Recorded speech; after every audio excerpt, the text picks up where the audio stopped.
Mike, welcome to the show, Mike. Yeah, thank you for having me. Sean. Hi. A couple of questions for you to start off. Yes. What's your position with us? Obviously we know, but tell our audience. I'm the gaming manager at Kitsune Kon. I'm in charge of the video game, tabletop, and buffer rooms. Yeah. At the convention, kind of. Yeah. Well, yeah, almost. Okay, so we saw a lot of cool things at the convention last year. What are you doing this year? I mean, how are we stepping this up? We're expanding out for all of the rooms. Okay. Bigger and better is the motto that I personally have. Okay. For the video game room, we have much more room, and we're able to have even more of a selection than we did last year. Okay, that's cool. What are you bringing in for rare games? What kind of rare games are we going to see there? Oh, I can't give away all my secrets. Well, give us a couple. Just a little taste, baby.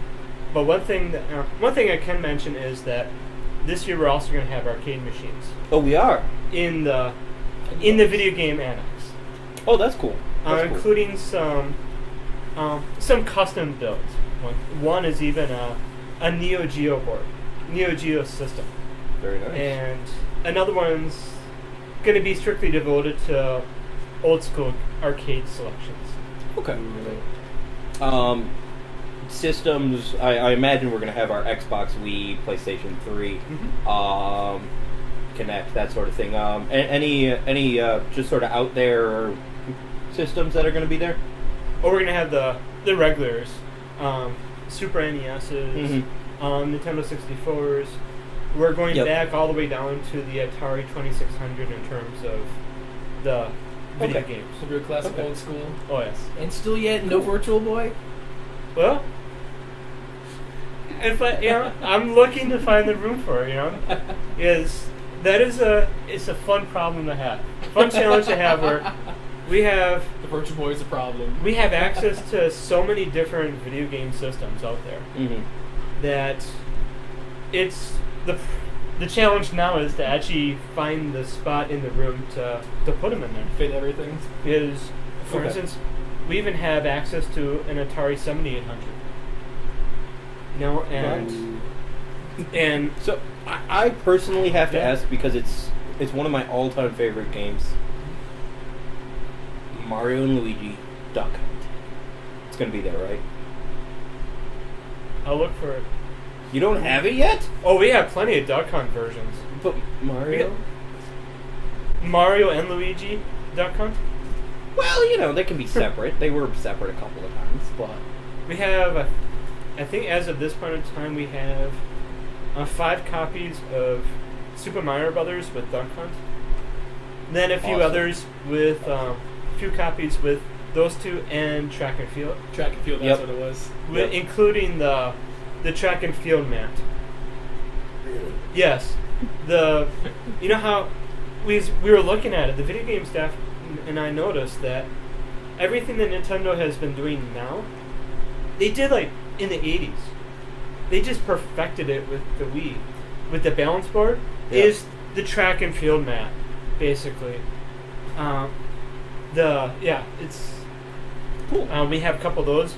Yeah, we have pretty good selections. Quite a bit. Okay. Yeah. There's binders and binders full of stuff. I had a brief look at it. So what can you tell us? Are there any tournaments, any secret tournaments you can let us know about? We'll have the usual, of course. If Smash. Well, it's sort of a special thing just for us. And of course we're going to have Smash Brothers. A couple of different versions of Smash Brothers, actually, in terms of the game systems. Halo again, Yeah. We gotta have your Halo. GoldenEye is a fan favorite, I have to ask, is there going to be a DDR tournament there? Yes, there will be. You came last place in one of those, didn't you? Fourth place. All right. Well, out of 4. Let's go. Are you? That was one of the feedback that we received at the end of the con was, we didn't have a DDR tournament last year, and we will make sure that we have a DDR tournament in the video game annex for 2012. I got this one. Okay. We're even working on something for the pads. Okay, cool. I can't reveal it yet, but So is there anything exciting in the board game? Because you're board game too, right? Yes. Okay. So anything cool and exciting there? Oh, yes, we have a whole new room for it. Mm-hmm. We're a good 3 times at least larger than what we had last year. Far more tables. We'll have the usual D&D, Pathfinder, Star Wars, those kind of role-playing games we'll have again. And we'll still have, we'll also have people demo games as well. And we'll also be continuing with the free-range GMs, where if one of the staffers is available and you want to do a game, if you want them to run a game for you, you get them the people, they'll run the game. Gotcha. And we're also looking at expanding out our tabletop game selection as well.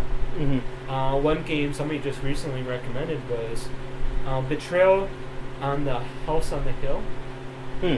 I may be pronouncing it, I may be, switching around the words on that title, but we're looking for even more games.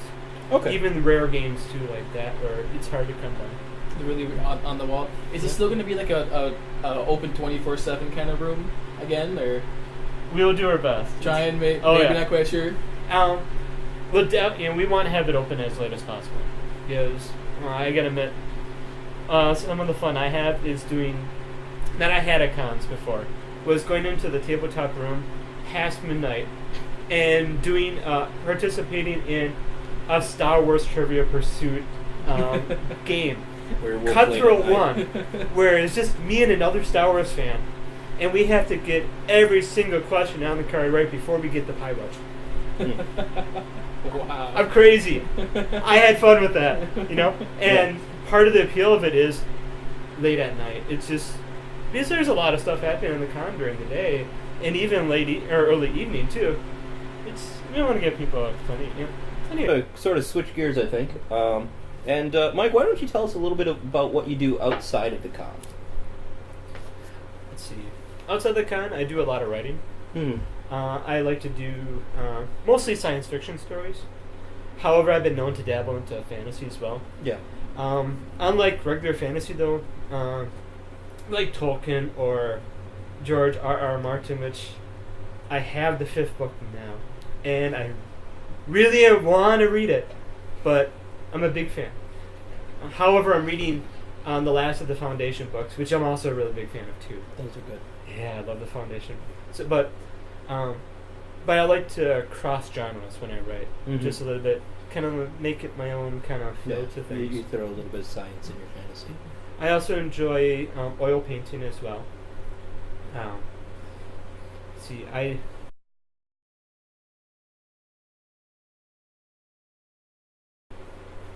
also like to go outdoors, preferably when it's not 95 degrees and muggy. Very, very muggy. Actually, the weather right now reminds me of when I was in Japan in July, which probably isn't the best time of year, but it was just as muggy and hot over there and when I was in Japan. So I also like to travel a little too. Yeah. It's always fun. Fun. So in Japan, my favorite thing is, I do like to think this is relevant, is I was able to go to Japan when they had the giant life-size Gundam in Odaiba. They had it there for just that summer. That'd be so cool to see. And it was amazing. It was drizzling that day, so it was nice and cool. And there's hundreds of people around it, even with the weather being cool and drizzly. How tempted were you to jump in it and hijack it and just take it home? I wanted to climb it, but I was as tall as his ankle. I couldn't. I'm not that good of a climber.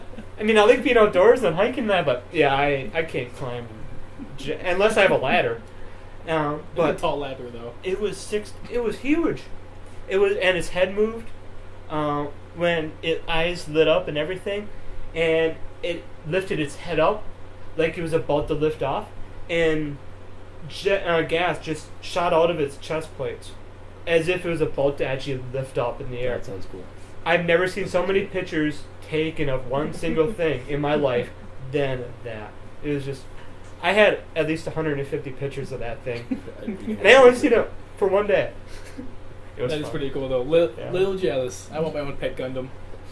little cute Gundam, just take him around. Uh-huh.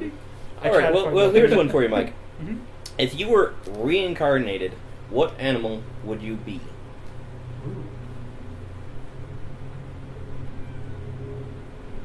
Apparently, a Gundam is not an animal, though. Yeah. No, I answered Gundam I answered is this not one an incorrectly the first Yeah. time, so. That's, that's a good question. Probably a fox. A fox? Yeah. Okay, cool. Mm-hmm. Uh, Not because of this, but doesn't hurt at all either. Yeah, well. No, it's fox in Um, literature and all that is usually played as a playful type of animal, and it's sometimes I have a playful and the playful personality appeals Yeah. to me, and mischievous. as long as I'm not in England when they're hunting, I figure I'll be okay. Yeah. Yeah, I can see you being mischievous. Just a little. And just one last question for me, and then I don't know if you had any, but just one last one for me. What is your favorite game? If you had to pick one board game or video game, what would your favorite be?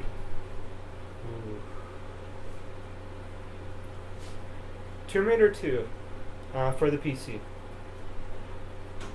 I'm a big fan of the Tomb Raider series, at least in the beginning of it. Tomb Raider 2, I had a lot of fun. Played that multiple times. Yeah. I love the story. I love the gameplay. It's overall a great experience. It was actually one of the reasons why I upgraded my computer with the new graphics card way back then. It's, really like that one. One of the Cool. few games you Cool. can kill people as a government official. Always fun that way. There are lots where you kill people as a military person. Though. Those are government. Yeah, but how's a governor, though? It's the governator, man. I suppose he wasn't governor at the time, but... Tomb Raider with Lara Croft. Oh, Yeah, Yeah. sorry, man. true. I was a little bit lost there. Not gonna lie. I was sort of going with it. I'm like, yeah, I played that game for about 5 Sorry. minutes, got sick, and I heard never touched Terminator. it That again. that was my brain went off there. I tried playing the Terminator. I did. I heard games, Terminator. and- And I was so Terminator! No, Tomb Raider. So I'll be back. that's why I was confused because I'm like, Terminator 2 was an awful game. It was absolutely horrible. I I wasn't tried gonna make playing fun those. of you or judge you I or mean, anything, but it was. We even have a No, I would judge you. Terminator. Okay. I would be like, you loser, go away. I think we got like T2 for the Super NES or something. Yeah. That the kind of has access to, where you get the Super Scope and everything and all that. And I had fun with playing that, but then after a while I was going, Streets of Rage for the Genesis I like better. Yeah, Streets of Rage is awesome. All right, well, Actually, I do have one question. If you were a sandwich, what kind of sandwich would you be?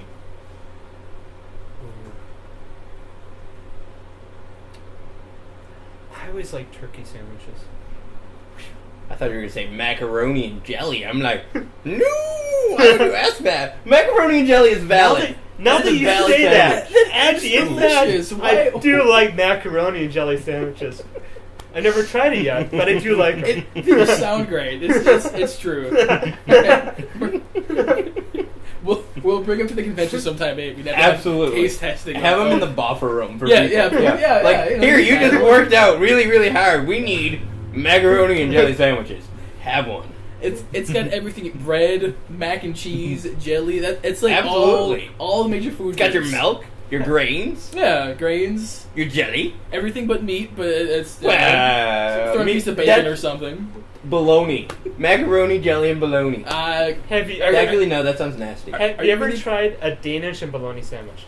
Yes, Yes. I've done that. They're fairly decent. No, bacon. Sorry. No, bologna. Actually, no bacon with jelly. Bacon This is and not a mac bad and idea. cheese. Yeah, absolutely. All right, well, I think that just about does it. Thanks for stopping by. Yeah, thanks for having me. Yeah, no problem.